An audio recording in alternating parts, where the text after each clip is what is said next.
Welcome to the deep dive. Today we are opening the file on one of the most explosive, reckless, and just deeply unsettling secrets in modern American history. Project MK Ultra. It's not just a secret, but a real tragedy, and I think that word has to set the tone for this deep dive. Our sources, they reveal the scope of the CIA's notorious mind control program led by a man named Sidney Gotautle. And we're looking at everything here. Everything. We're looking at its bizarre, frankly gruesome origins, the actual nature of the experiments, and maybe most importantly, the profound decades-long failure of oversight that just let it destroy countless lives. And here's the core thing, the essential failure you really need to grasp right from the start. These truly wild mind experiments were conducted on unwitting American citizens. Completely unwitting. Using everything from powerful hallucinogens to severe psychological torture, and the people responsible, they faced almost zero accountability. None. They burned the evidence, paid a really small settlement, and essentially just walked away. The fact that they successfully insulated themselves from any real consequences is, I think, the key mechanism we need to understand here. It is. But to figure out how they got away with it, we first have to examine where this whole idea even came from. And it starts even before the CIA existed. Okay, so let's unpack this origin story. Your own research into the intelligence community's use of science. That's what led you back to the OSS, right? The precursor to the CIA. Correct. The paper trail leads straight to a man named Stanley Lovell.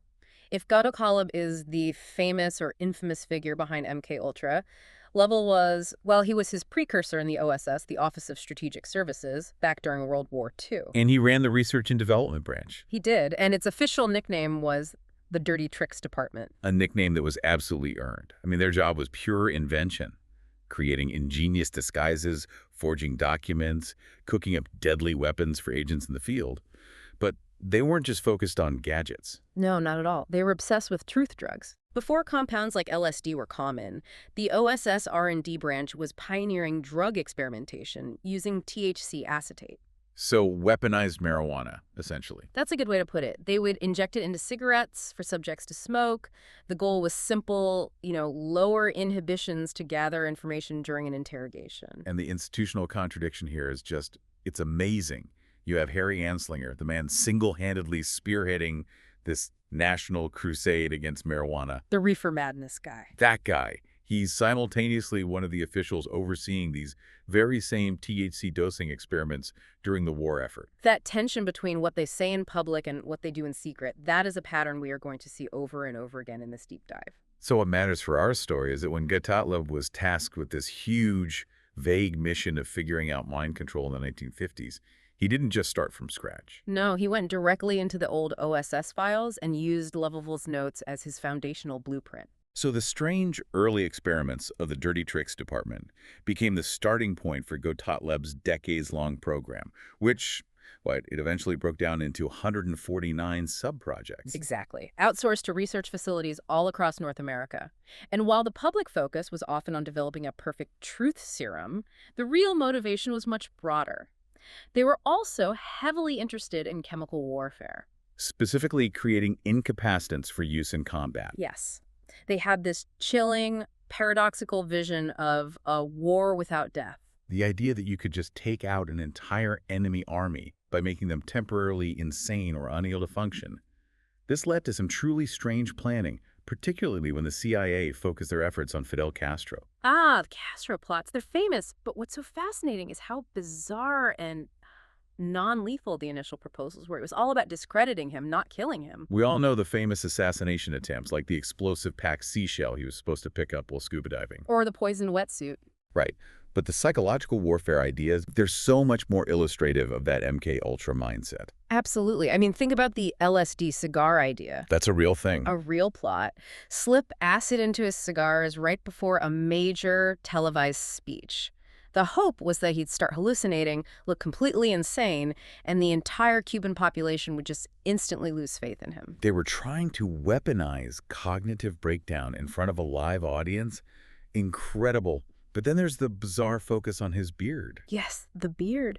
They plan to slip thallium salts, which is a depilatory, into his shoes. To make his beard fall out. The intelligence community genuinely believed that if his iconic masculine beard fell out, he would lose his power, like a modern geopolitical Samson. That level of absurd detail shows you how deeply the agency was willing to wade into just fantastical planning. And if those plans failed, their final proposal was much simpler. Straight propaganda. They would Photoshop images of Castro surrounded by beautiful women and enormous buffets with a caption meant to incite resentment. What did it say? My ration is different. The idea was to imply he was indulging while his people starved. These targeted disruption attempts are shocking, but MKUltra often relied on captive, vulnerable populations for testing. Let's move to a place where the cruelty became, well, systemic.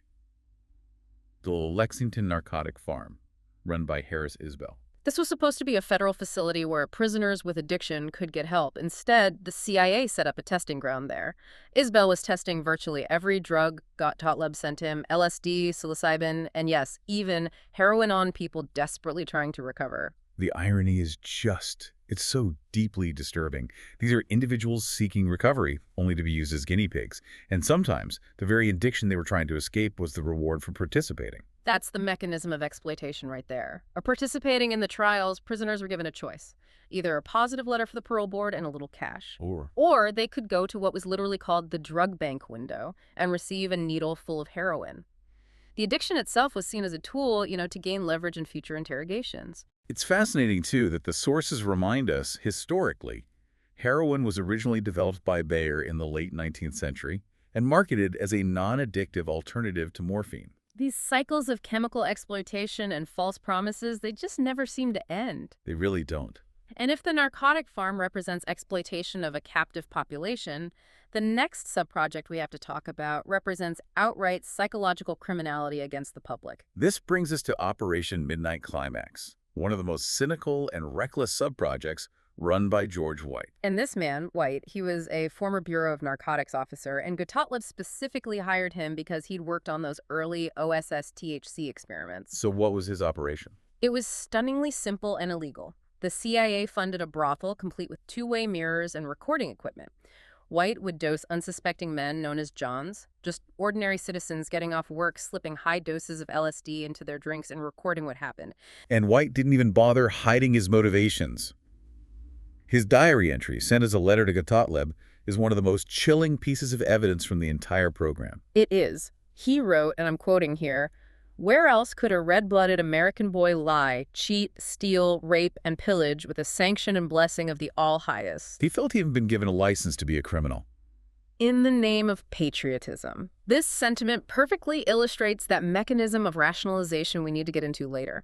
He could only write that because he'd successfully rationalized that his actions were sanctioned, not criminal. And the human cost was just immense. I mean, the story of Wayne Ritchie. Such a tragic case. Ritchie was unwittingly ghosted at a federal Christmas party from a punch bowl, went into an intense LSD fog, attempted an armed robbery, and lost his entire career, his entire life trajectory. And the worst part is he suffered for 30 years without knowing why. It wasn't until 1999 he was reading a newspaper article about MKUltra that he recognized George White's name and it all clicked. The drug and the punch had ruined his life. That sense of violation and the inability to ever get justice, it just highlights how successful the program was at achieving plausible deniability. It does. Moving from chemical manipulation to outright psychological destruction, we have to discuss Dr. Euan Cameron and Subproject 68 in Montreal. This man was a celebrated figurehead of the American, Canadian, and World Psychiatric Associations. Which makes his behavior even more egregious. Cameron's work was, well, it was arguably the most destructive. His goal was terrifyingly simple: reduce patients to a blank slate. He believed that if he induced enough extreme stress, he could break down their personality entirely and then just rebuild them however he wished. And the methods for this breakdown, it wasn't just drugs. No. It involved chemical comas lasting for weeks, sensory deprivation chambers, and continuous repeated electric shock therapy. After that, His follow-up method was called psychic driving.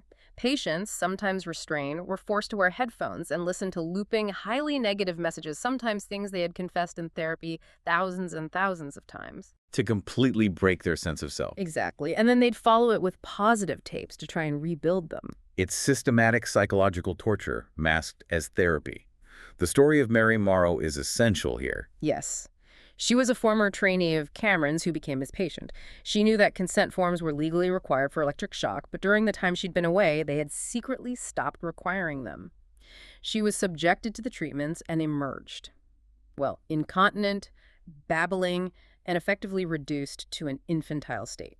It's so clear from these stories that the experiments were not only illegal, but largely ineffective. They just made most victims significantly worse.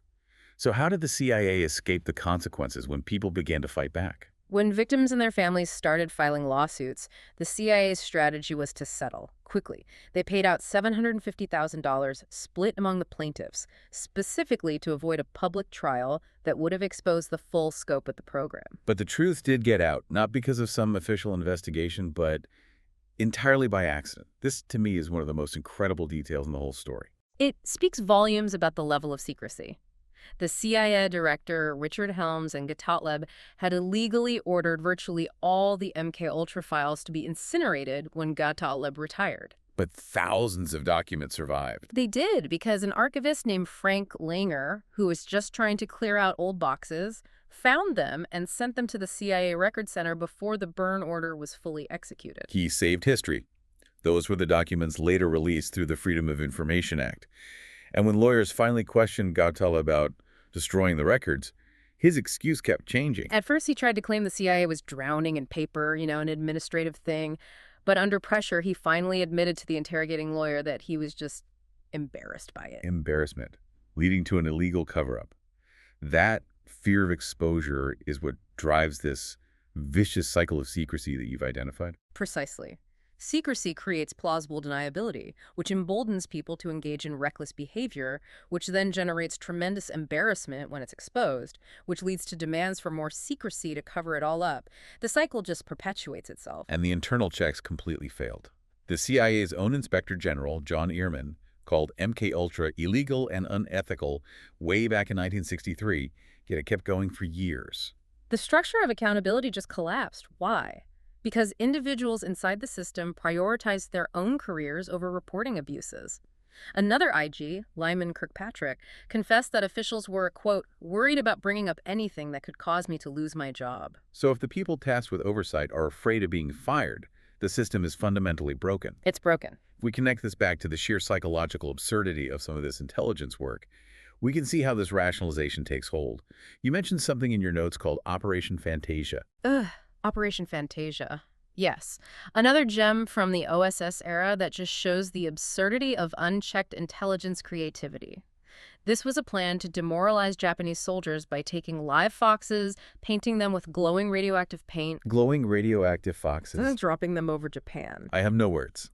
And when the paint washed off, they pivoted to Plan B, stuffing dead foxes, painting them to look like glowing skeletons, attaching talking human skulls that could blast propaganda, and floating them over Japan via balloon.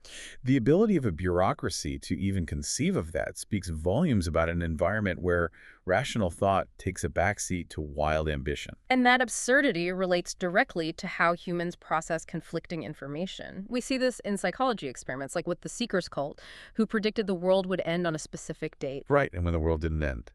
They didn't abandon their belief. They experienced extreme cognitive dissonance, but they rationalized. They decided that God had spared the world because of their fervent belief.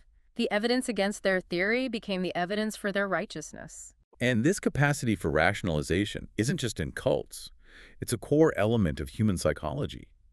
We see it in scientists who cling to outdated theories, and, clearly, in people in power who need to justify illegal actions as patriotic necessities. And in the modern world, this manipulation takes on a new form: censorship through noise. You mean they weaponize the truth against us?